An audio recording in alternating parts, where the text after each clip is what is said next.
Hi, how are you? How was your week? A good week? Yeah, that's great. Yeah. Enjoy the weather? Like in summer? Yeah. Okay. Last week we talked about telling the truth. Remember? Speak every man truth with his neighbor. Ephesians 4:25. Remember this one? I colored mine orange, and I had an orange background. And you could make a little oval yourself if you didn't have that. And we spoke about Sapphira and Ananias, and how they had sold some land, and they went to the church, and they were doing a good thing, and they were giving money, but they chose to lie and say, oh, this is all the money we have, sorry, don't have any more. And it wasn't that they needed to give all their money, it's the fact that they lied about it, and they both died. Remember? It was a tough lesson, huh? This week, we're going to learn about Stephen, a very brave man, okay? And here we go. What do you think if you were talking and all of a sudden, while you're trying to tell me or anybody something, I went, I didn't listen. Or your friend didn't listen. Or your mom did that. You're trying to tell mom, you'd be really upset, wouldn't you? Well, it's not very polite. But people were plugged their ears while Stephen, a brave man in our lesson, was talking. Why do you think they did that? Listen while I tell you the story. Soon after Jesus went to heaven, many Christians lived close together. Women who did not have husbands needed money and food, and the Christians shared their money and food with the women. Every day, men would go to the poor people and give them food. Some women did not get any food. They complained, the other women are getting food. It isn't fair that we aren't getting any. Give us some food too. Stephen loved God and other people. He was put in charge of giving food to the people. He made sure all of the widows had enough food. God was pleased with Stephen and gave him power. God helped Stephen do miracles. The people liked Stephen, so his power was he could do miracles. And people liked him, not just because of miracles, but because of the type of person he was. He was a good person. Well, a lot of people liked Stephen, but not everybody. Some of the leaders of the Jews did not like Stephen. They were the men who had wanted Jesus to be killed. So the same men that didn't like Jesus didn't like Stephen, who was following Jesus and acting like Jesus. He wasn't acting like Jesus, like he was pretending to be Jesus. He was acting like Jesus, meaning he was following Jesus's example for how you should behave and how you should treat people and the things you should do in your life. And those leaders, the same leaders, didn't like it one bit. They didn't like Stephen to preach about Jesus. They argued with him, but they knew what he said was true. They got angry. They did not want Stephen to tell people about Jesus. The Jewish leaders found some other people to tell lies about Stephen. They said Stephen had said bad things about God, and they took him to the high priest, and all the men looked at Stephen, and they saw his face look like the face of an angel. Oh my goodness. Being arrested did not make Stephen decide to forget about Jesus. He kept right on preaching, this time to the people who hated him. He told them about Jesus and how they had killed him instead of obeying him. When the men heard Stephen, they felt guilty. They were so angry that they gnashed their teeth. Stephen looked up at the sky and said, "Look, I see heaven open, and I see Jesus standing beside God." The people covered their ears and yelled with loud voices. So they were yelling, they're covering their ears. They don't want to hear it. No, they don't want to hear it. They weren't listening. It was really rude, for one thing. And for another thing, they weren't doing a very good thing. What he said was true, and they knew it, and they needed Jesus. The people covered their ears and yelled with loud voices. They grabbed Stephen and dragged him outside. They picked up stones and threw them as hard as they could. Should we throw stones at people? No. Well, these people threw stones at Stephen, and a very bad thing happened. Stephen fell down on the ground. He did not hate the people who hurt him. In fact, he prayed to God to forgive them. And he said, Lord Jesus, receive my spirit. And after he said this, he died. Stephen died because he loved God. He gave us a good example of loving people who are mean to us or who try to hurt us. Instead of hating them, we should forgive them. And I have a little picture here of Stephen and how he was being generous and helping people. He was doing a good thing. He was a good person. What were the women complaining about? What were they complaining about? They were complaining that they didn't get the food that was being handed out. So they were saying, that lady over there, she got some, and I didn't, and I want some. They were really complaining. Who did not like Stephen? Remember? The Jewish leaders. They didn't like him. Stephen's face looked like the face of what? If you said an angel, you're right. You're listening. And who did Stephen see in heaven? Jesus. That's right. He saw Jesus standing next to God. So he had a vision of heaven, and Jesus was standing next to God. And how do we know that Stephen did not hate the men who threw stones at him? You know? Because he asked God to forgive them. And our memory verse this week is, Lord Jesus, receive my spirit. Acts 7:59. Yes. So, this is the page. Oh, before we do our craft, almost forgot. I'm sorry. Stephen died, and he saw heaven open. What will heaven be like? So, if you have a book, you have this paper, and if you don't have this paper, follow along. What things won't we see in heaven? Will we see these big mansions? Sure thing. Will we need crutches in heaven? Nope. Won't need the crutches in heaven. There's not going to be hurts or illnesses. Will we need this in heaven? A broken arm? Nope. No hurts. No illnesses. Will we see people singing and praising God?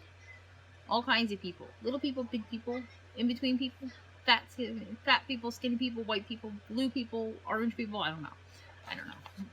Just all different colored people. Yep, we're going to see them in heaven. Will we see angels and God in heaven? Yeah? Will there be death in heaven? Nope. No death in heaven. Will we need the sun in heaven? Nope. We'll have the light of God. We won't need it. It's not going to be a day and night. It's just going to be the light from the Son of God. So we don't need that. So now we know the things that we need that we will see in heaven. And then we have this little craft to remind us of our memory verse. If you have this, if you do not have it, do not worry. Because I have an idea. This was a tough one to come up with an idea, but I think I came up with one for you. Okay, so if you have this, you're going to simply cut it out, color it, and this is Jesus.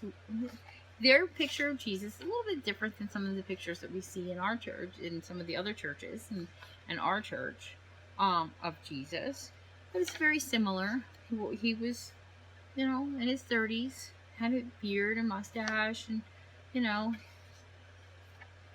this picture shows his hair short. We see his hair long, but we understand that this is to be Jesus. So this is a picture of Jesus, and he's welcoming Stephen into heaven.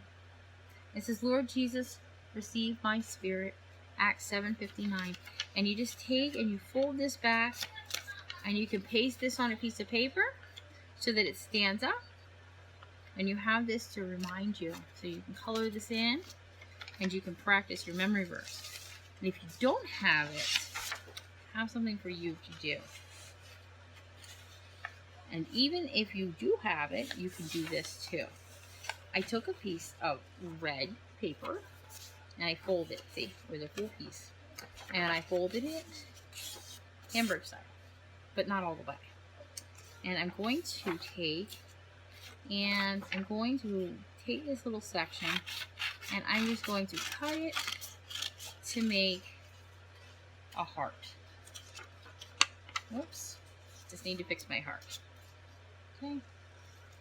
Yes, Miss Nikki doesn't make everything perfect. Miss Nikki needs lots of practice too.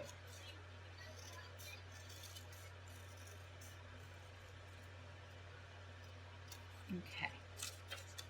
And there I made a heart. Okay. And then I can take some of my paper and I can cut. These scissors don't want to work. Bad scissors. They don't want to work tonight. Today. Sorry. I don't want to work today. Okay. And then I can cut this rectangle in half. And then I can make it, oh, I don't know, about that long. Okay, so I made them about that long. And then you can take, and I need some tape. I'm gonna use some tape. And put these on here like little arms. Okay? And what I can do before I put them on there is fold it forward and back and forward and back and forward and back and forward. And I'll have a little arm like this. And I'll fasten my little arm on like that. And then I will do the same thing on the other side. Forward and back and forward, forward and back and forward. And I will have the other side. Just like this. So here are my arms. And on here, I am going to write Lord, L-O-R-D, comma. Oops, sorry. No comma yet. Sorry. Let me try that again. Okay. Lord, L-O-R-D, Jesus, J-E-S-U-S. J-E-S-U-S. That's the name for me. Because we sing the B-I-B-L-E. So, I just said the J-E-S-U-S. That's the name for me. And what does J-E-S-U-S have? Jesus. So, Lord Jesus, comma, receive. R-E-C-E-I-V-E,